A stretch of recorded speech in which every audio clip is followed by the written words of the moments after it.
The Yahwehistic creation story has its focus in the woman's action of giving the forbidden fruit to the man and his eating it. What does this say in a fundamental way about the role of women in their relationships with men? Much male-centered interpretation of this story holds the story to be about Adam and Eve, rarely Eve and Adam, proclaiming male superiority and female inferiority as willed by God, and portraying women as temptress and troublemaker, eternally dependent upon and dominated by her husband, having already decided what the text is about. An androcentric pre-understanding of the story then reads into the text specific sexist assumptions, like a male god first creates man and then creates woman last. First here means superior and last means inferior or subordinate. Woman is created for the sake of man, a helpmate to cure his loneliness.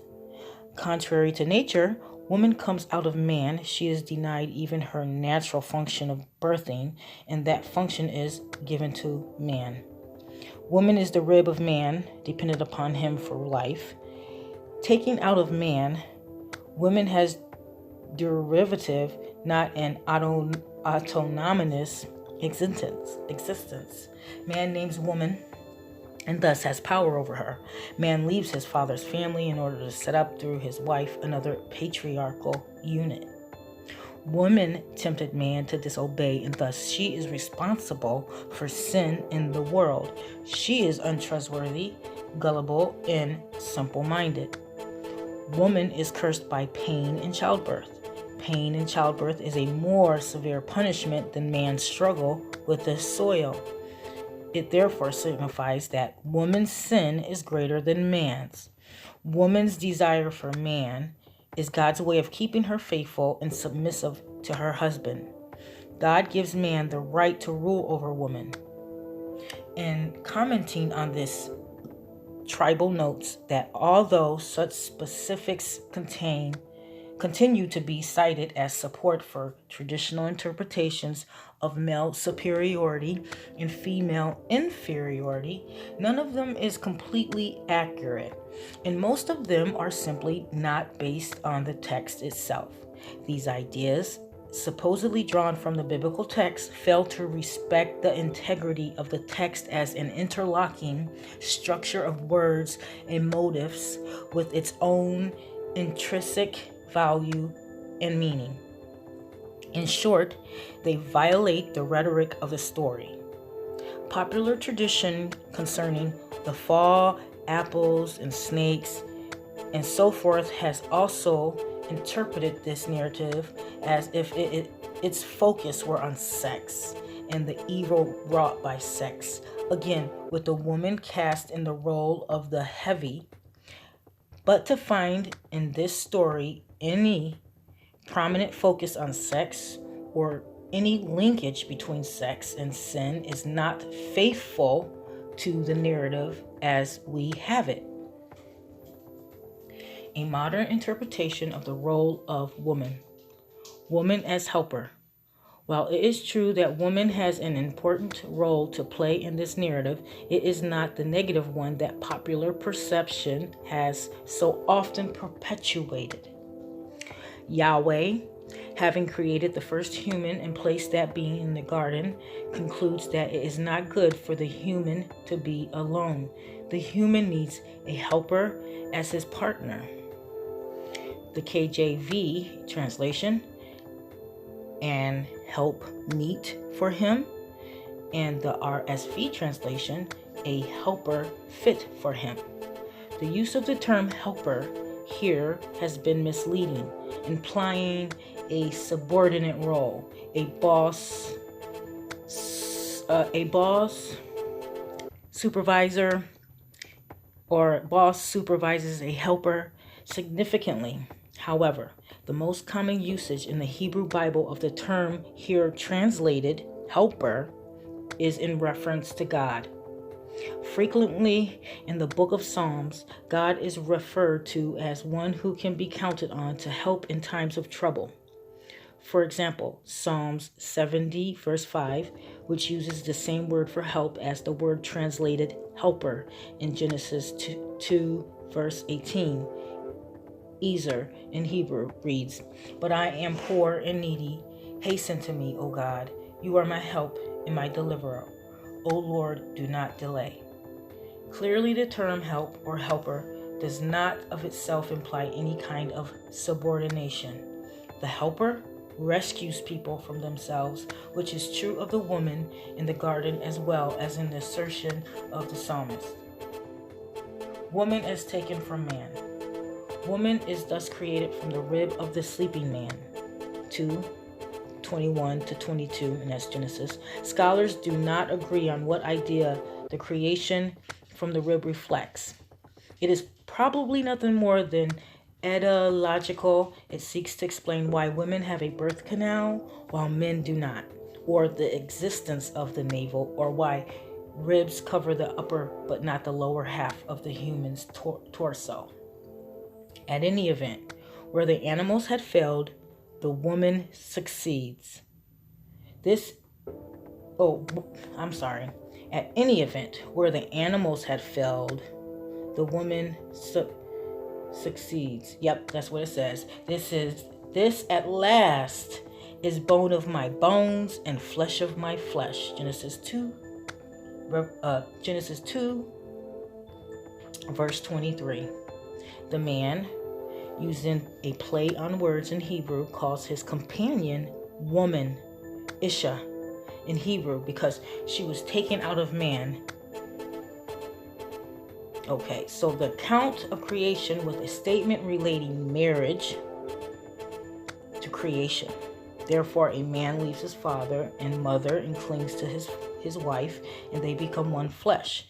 And with the comment that the man and his wife were both naked and were not ashamed, Genesis 2, verse 25, seen from the growing elite, or seen from the vantage point of the Israelite monarchy, where clothes were a status symbol of a growing elite, nudity without shame may very well refer to a world where relations among people are not troubled by fear, oppression, or suspicion.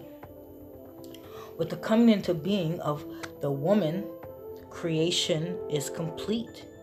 A fact that points to the remarkable significance of the woman, the capstone of creation in J, which is the count J. To be sure, the fact that she is named by man suggests some subordination. Yet, this suggestion is more than offset by other features of the narrative.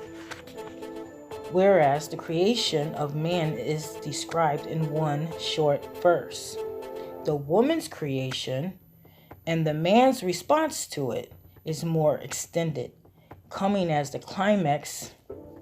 In the priestly story, the creation of humans came as the last act of creation, a case of saving the best for last.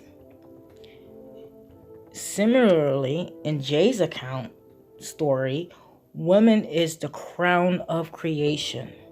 This account of the creation of woman as a separate act of creation is all the more extraordinary because it is the only one in all of ancient Near Eastern creation myths. Woman as weaker. The woman's position is equally remarkable in chapter 3. The second part of Jay's account, 7-scene drama, the chapter begins with the serpent's approach to the woman. Why did the serpent confront the woman rather than the man?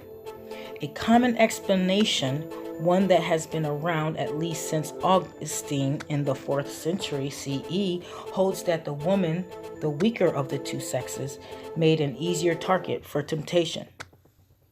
However, this explanation does not align with the view of the woman that emerges from a careful reading of Genesis 2. More accurately, the serpent approaches the woman as the more sensitive and therefore the more human of the two. She is more open to suggestion and therefore more vulnerable. The centrality of the woman here contrasts sharply with the passivity of the man in relation to the woman, whom he seems to trust more than he does Yahweh. As a result of their joint act of mistrust of Yahweh, the man and the woman are punished, stricken at a basic level. She in her function as wife and mother, he in his role as farmer, because the woman's punishment involves her fertility and the man's punishment involves the land's fertility. At some point in the past interpretation of this passage, both the serpent and the fruit came to be regarded as sexual in nature. Nevertheless, a careful reading of the text rules out the central role of sex traditionally ascribed to the passage. The common understanding of the severity of the woman's punishment rests on a questionable translation of Genesis 3:16, which reads as follows in the NRSV. To the woman he said, I will greatly increase your pangs in childbearing. In pain you shall bring forth children, yet your desire shall be for your husband, and he shall rule over you. Concerning this verse, Carol Myers has said, perhaps no single verse of the scripture is more troublesome from a feminist perspective. Myers observes that the history of the translation of this verse, from the ancient versions to the most recent translations, has kept alive the belief that pain in childbirth served as women's punishment for disobedience, as is their subordination to men. Mayers, however, suggests that a more faithful rendering of the Hebrew here would be, I will greatly increase your toil and your pregnancies, along with the travel shall you beget children, for to your man is your desire, and he shall predominate over you. Myers' translation reflects the biological and socioeconomic realities of early Israel. Women, as part of a social system that was struggling to survive, had to perform agricultural labor and bring forth many children who could, in the face of famines and a relatively low life expectancy, keep the population levels in early Israelite society at acceptable levels. The two lines of the oracle tells us that female reluctance to conceive and give birth to numerous children is overcome by the passion they feel toward their men. The Yahweh's account closes with the man and the woman being expelled from the garden and barred from ever re-entering it, suggesting that humans can never go home again, cannot return to Eden. Rather, they are convicted rebels who cannot be reformed and cannot be trusted to take care of God's garden. The supposition is that having eaten of the fruit of the one tree, the tree of the knowledge of good and evil, they will, if given the opportunity, eat from the other tree, the tree of life. They would do so in spite of their punishment because they do not know as much as they think they know. They do not recognize the limitations of their knowledge. Having superior knowledge, if they were to gain immortality as well, any distinctions between creator and creature would become hopelessly blurred for them, with disastrous consequences.